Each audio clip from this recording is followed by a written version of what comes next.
Hello दोस्तों, आप सभी का स्वागत है आपके अपने यूट्यूब चैनल रीजनिंग विथ राजा पर। तो कैसे हैं आप लोग? मैं ऐसा करता हूँ बहुत ही अच्छे होंगे और जहाँ भी होंगे बहुत ही मस्त होंगे। तो चलिए पुनः आज आप सभी के लिए मैं एक नया वीडियो लेकर के आ गया हूँ और आज का वीडियो उन सभी विद्यार्थियों के लिए बहुत ही महत्वपूर्ण होने वाला है जिनका भी एग्जाम मैट्रिक का होने वाला है। तो मैं सभी विद्यार्थियों से नम्र निवेदन करना चाहता हूँ कि प्लीज़ इस वीडियो को शुरू से अंत तक जरूर देखिएगा, ताकि इस वीडियो से आपको बहुत सारी जानकारियाँ प्राप्त हो सके। तो चलिए आज इस वीडियो में टोटल 80 ऑब्जेक्टिव क्वेश्चन लेकर के आया हूँ और उस सभी 80 ऑब्जेक्टिव का 100% सही क्वेश्चन ऑब्जेक्टिव क्वेश्चन है, सबका आंसर बताने की कोशिश करूँगा। तो जितने भी 80 क्वेश्चन है ये सभी बिहार बोर्ड की दृष्टि से बहुत ही महत्वपूर्ण है और ये सभी पिछले ईयर किसी न किसी साल बिहार बोर्ड में आ चुका है। तो इसको हल्के मत लीजिएगा और इसको इग्नोर करने की कोशिश भी नहीं कीजिएगा।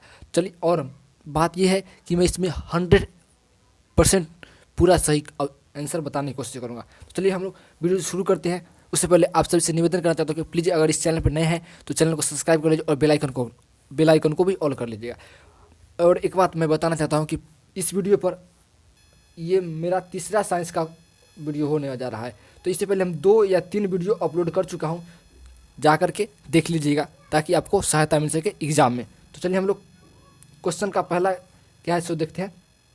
पहला क्वेश्चन क्या बोल रहा है कि निम्न में कौन सा पदार्थ लेंस के लिए प्रयुक्त नहीं किया जाता है। अब निम्न में ऐसा कौन है इसमें 3-4 में से जो लेंस नहीं बना सकता है, लेंस को नहीं बना सकता है? तो पहला जल, कांच और प्लास्टिक, ये सब चीज़ से बन सकता है, लेकिन मिट्टी से लेंस नहीं बन सकता है। तो लेंस बनाने में मिट्टी का कोई भी प्रयुक्त नहीं होता है। तो हम इसका ऑप्शन क्या हो जाएगा?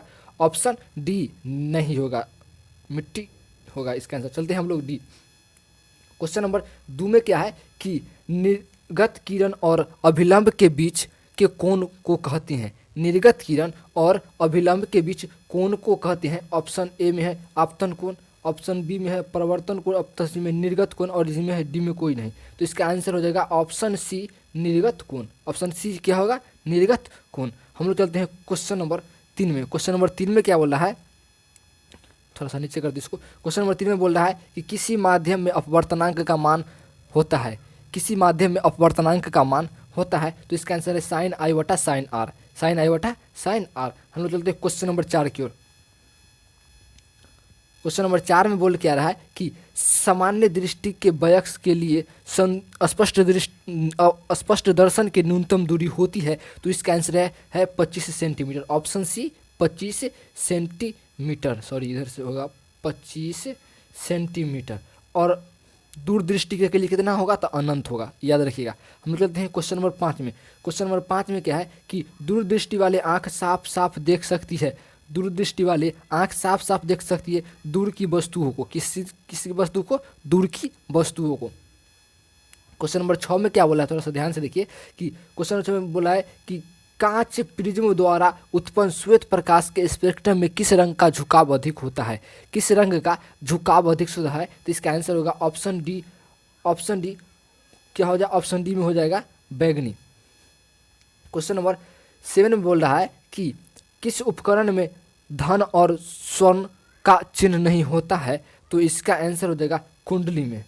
ऑप्शन सी हो जाएगा उसका। अब चलते हैं हम क्वेश्चन नंबर 8 में कि 10 ओम और 20 ओम के 2 प्रतिरोधों को श्रेणी क्रम में जोड़ने पर समतुल्य प्रतिरोध होगा। तो इसका आंसर होगा 30 ओम। क्वेश्चन नंबर 9 में क्या बोल रहा है? क्वेश्चन नंबर 9 में बोला है कि वोल्ट विभवांतर के 2 बिंदुओं के बीच 2 कूलम आवेश को ले जाने में कार्य किया जाता है। तो इसका क्या होगा? ऑप्शन कितने जूल होगा? तो इसका ऑप्शन हो जाएगा ऑप्शन बी। कितने हैं? ऑप्शन बी में हो जाएगा 24 जूल। क्वेश्चन नंबर 10 में बोला है कि विद्युत फ्यूज काम करता है। विद्युत फ्यूज काम करता है धारा के उष्मीय प्रभाव पर। धारा के उष्मीय प्रभाव पर। क्वेश्चन नंबर 11 में बोल रहा है। क्वेश्चन नंबर 11 में क्या बोला है कि यदि किसी नरम लोहे को धारावाही कुंडली में गर्म कर दिया जाए तो क्या बनता है? तो इसका आंसर है विद्युतीय चुंबक। क्वेश्चन नंबर 12 में बोला है कि 1 किलोवाट तुल्य बराबर होगा। 1 किलोवाट तुल्य बराबर कितना होगा? तो इसका आंसर हो जाएगा ऑप्शन बी हो जाएगा 3.6 × 10 106 जूल। हम लोग चलते हैं क्वेश्चन नंबर 13 में बोला है कि नाभिकीय ऊर्जा प्राप्त करने हेतु आवश्यक है यूरेनियम। नाभिकीय ऊर्जा प्राप्त करने के लिए आवश्यक है यूरेनियम। क्वेश्चन नंबर 14 में बोला है कि जल से होकर विद्युत धारा प्रवाहित करने पर जल का अपघटन होता है तो H2 और O2 मुक्त होता है तो H और O के आयनों का अनुपात होगा, H और O के आयनों का अनुपात होगा तो इसका आंसर 2.1 अनुपात। हम लोग चलते हैं क्वेश्चन नंबर 15 में कि भोजन का पाचन तथा पकना किस प्रकार की अभिक्रिया है तो इसका आंसर है उपचयन अभिक्रिया, ऑप्शन सी। क्वेश्चन नंबर 16 में बोल रहा है कि रासायनिक समीकरण Fe plus H2O equal to Fe3O2H को संतुलित करने पर जल में अणुओं की संख्या होगी 4। क्वेश्चन नंबर 17 में बोला है क्या, देखिए कि सोडियम क्लोराइड के जलीय घोल से विद्युत धारा प्रवाहित करने पर यह वियोजित होकर सोडियम हाइड्रोक्साइड बनाता है तो इस प्रक्रिया को क्या कहते हैं, तो इस प्रक्रिया को हम लोग क्या कहते हैं, इसको आंसर हो जाएगा ऑप्शन डी क्लोरो क्षार प्रतिक्रिया। क्वेश्चन नंबर बोल रहा है कि 18 में कि चीनी का आणविक शब्द क्या है तो इसका सूत्र क्या होगा, ऑप्शन सी C12 H22 और O11, option C. Question number हम चलते हैं कि 19 में हमारा शरीर किस pH पार्सर के अंदर कार्य करता है तो इसका आंसर है 7 से 7.8 तक। क्वेश्चन नंबर 20 में ये बोला है कि निम्नलिखित में से किसे चाकू से काटा जा सकता है तो इसका आंसर क्या हो जाएगा, इसका आंसर हो जाएगा कैल्शियम, लिथियम, आयरन, कॉपर, तो इसका आंसर हो जाएगा लिथियम हमारे अनुसार से, हाँ आंसर हो गया लिथियम, ऑप्शन ए। हम चलते हैं क्वेश्चन नंबर 21 में बोल रहा है कि निम्न में से कौन आयनिक यौगिक है तो इसका आंसर होगा CaCl2। क्वेश्चन नंबर 22 में क्या बोला है कि निम्नलिखित में कौन उपधातु है वही होगा तो इसका आंसर हो जाएगा Sb, option D. Question number 23 में बोला है कि प्रथम कार्बनिक यौगिक का संश्लेषण किसने किया था तो इसका आंसर हो जाएगा ऑप्शन बी नील्स बोर ने, ऑप्शन बी। क्वेश्चन नंबर 24 में बोला है कि कैल्शियम कार्बाइड जल के साथ अभिक्रिया कर देता है एथाइन। क्वेश्चन ऑप्शन डी हो जाएगा इसका आंसर। क्वेश्चन नंबर 25 में बोला है कि निम्नलिखित में कौन समवयवी है तो इसका ऑप्शन हो जाएगा ऑप्शन सी। क्वेश्चन नंबर 25 में बोला है कि वर्ग 1 के तत्वों को कहते हैं, वर्ग 1 के तत्वों को क्या कहते हैं तो वर्ग 1 के तत्वों को कहते हैं क्षार धातुएं। क्वेश्चन नंबर 27 में बोल रहा है कि पौधे में श्वसन प्रक्रिया के अंतर्गत ADP टूटने से कितनी ऊर्जा मुक्त होती है तो इसका आंसर है 30.5 किलो जूल मोल। चलते हम लोग 28 में कि पादप में जाइलम उत्तरदायी है जल का वहन। क्वेश्चन नंबर 29 में है कि खुला परिसरण तंत्र किसमें पाया जाता है तो इसका ऑप्शन देखते हैं, इसका हो जाएगा कॉकरोच में, क्या होगा ऑप्शन बी कॉकरोच में। क्वेश्चन नंबर 30 में बोला है कि प्रतिवर्तित क्रिया क्या है तो इसका आंसर है सभी, लार आना, रक्तदान और हृदय गति और इसमें सभी, ऑप्शन डी। ऑप्शन नंबर 31 में बोला है कि कोमल मस्तिष्क सुरक्षित रहता है मस्तिष्क गुहा, ऑप्शन ए में। क्वेश्चन नंबर 32 में बोला है कि मानव शरीर में सबसे लंबी कोशिका कौन है, मानव शरीर में सबसे लंबी कोशिका कौन है तो तांत्रिक कोशिका। क्वेश्चन नंबर 33 में बोला है कि मुकुलन द्वारा प्रजनन किसमें होता है तो ईस्ट में होता है, मुकुलन द्वारा प्रजनन किसमें होता है ईस्ट में, ऑप्शन बी। क्वेश्चन नंबर 24 में है कि फूल में नर जनन अंग होता है इसको कहते हैं पुंकेसर, ऑप्शन ए। हम लोग चलते हैं क्वेश्चन नंबर 35 में कि मनुष्य के 22 जोड़े क्रोमोसोम को क्या कहते हैं तो ऑटोसोम कहते हैं, क्या कहते हैं ऑटोसोम कहते हैं। क्वेश्चन नंबर 36 में बोला है कि पक्षी और चमगादड़ के पंख है ये समजात अंग। बहुत भी क्वेश्चन है, बहुत बार एकदम बिहार बोर्ड में आ चुका है। क्वेश्चन नंबर 37 में बोला है कि प्राथमिक उपभोक्ता कहलाते हैं, प्राथमिक उपभोक्ता कहलाते हैं, तो इसका आंसर है शाकाहारी। ऑप्शन ए होगा, ऑप्शन ए शाकाहारी। हम चलते हैं क्वेश्चन नंबर 38 में। क्वेश्चन नंबर 38 में बोला है कि ओजोन के एक अणु में परमाणु की संख्या कितनी होती है, तो ऑप्शन सी 3 होती है। क्वेश्चन नंबर 39 में बोला कि पेट्रोलियम का उपयोग होता है इनमें से सभी में, मोटर वाहन में, जलयान में, वायुयान में और इसमें से सभी में। तो क्या होगा इसमें से सभी, ऑप्शन डी। चलते क्वेश्चन नंबर 4 में कि कोयला का मुख्य स्रोत क्या है, कोयला का मुख्य स्रोत क्या है, तो इसका ऑप्शन हो जाएगा सभी, ऑप्शन डी। अब चलते क्वेश्चन नंबर 41 में कि निम्नलिखित में कौन सा पादप विद्युत परिपथ में विद्युत शक्ति को निरूपित करता है, तो इसका आंसर है I2R।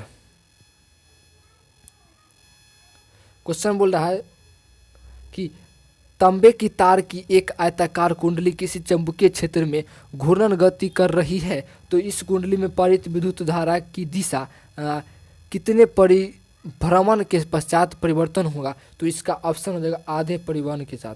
क्वेश्चन नंबर 43 में बोला है निम्नलिखित में कौन पुनरुद्भवन का उदाहरण है, तो इसका ऑप्शन देखते इधर, इसका ऑप्शन हो जाएगा अमीबा। चलते क्वेश्चन नंबर 44 में कि कौन सा अजैव निम्नकरण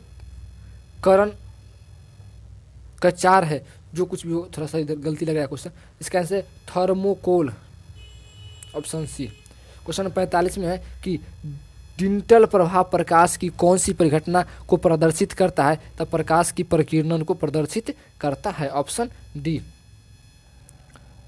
पुष्प का नर जननांग कहलाता है, इसका आंसर है पुंकेसर। बहुत भी क्वेश्चन है ये भी।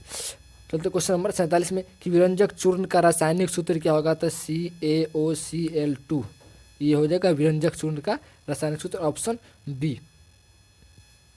क्वेश्चन नंबर 48 में बोला है कि निम्न में कौन गंगा प्रदूषण के लिए उत्तरदायी नहीं है, तो इसके गंगा में मछली का पालन करना। क्वेश्चन नंबर 49 में कि दांत को साफ करने के लिए दांत मंजन प्रायः होता है ये क्षारीय, क्या होता है, क्षारीय। क्वेश्चन नंबर 50 में बोला है कि क्लोरीन के परमाणु की 72वीं कक्षा में इलेक्ट्रॉन की संख्या कितनी होती है, तो इसका आंसर है ऑप्शन सी 7। क्वेश्चन नंबर 51 में कि सुरगम किस राज्य की जल संग्रहण व्यवस्था है, तो इसका आंसर हो जाएगा कर्नाटक, ऑप्शन केरल, सॉरी, तो इसका ऑप्शन हो जाएगा option C Kerala. Question number 52 में बोला है कि वायुमंडल में प्रकाश का कौन सा रंग अधिक प्रकीर्णन होता है, तो इसका आंसर है नीला, इसीलिए प्रकाश नीला आकाश नीला दिखाई देता है। हम लोग चलते हैं क्वेश्चन नंबर 53 में कि विद्युत आवेश का ऐसा मात्रक क्या होता है, तो इसका आंसर है कूलम्ब। क्वेश्चन नंबर 54 में है कि सामान्य अनुशीतल रक्त होता है, सामान्य अनुशीतल रक्त होता है, तो इसका आंसर हो जाएगा 180, option A 80 mm। Question number 55 में इनमें से कौन पादप हार्मोन है, इनमें से कौन पादप हार्मोन है, तो इसका आंसर होगा cytokinin, option D, cytokinin. Question 56 में बोला है कि चालक का प्रतिरोध निर्भर नहीं करता है, इसमें चालक के परिवहन विद्युत धारा पर, ऑप्शन डी। क्वेश्चन नंबर 57 में कि धोबिया सोडा का रासायनिक नाम क्या है, इसको क्या कहते हैं, धोवन सोडा भी कहते हैं, धोवन सोडा भी हम लोग कहते हैं इसे, तो इसे कहते हैं, इसका रासायनिक सूत्र हो जाएगा इसका ऑप्शन कि Na2CO3 10H2, Na2CO3 10H2। चलते हम लोग, अब चलते क्वेश्चन नंबर 58 में कि रुधिर का कौन सा अवयव रक्त स्राव को रोकने में मदद करता है, तो इसका आंसर है प्लेटलेस, किसी भी रक्त को रोकने का काम करता है कौन, प्लेटलेस। हम चलते क्वेश्चन नंबर 59 में कि निम्न में कौन सा जीवाणुजनित रोग नहीं है, तो इसका आंसर है मस्सा।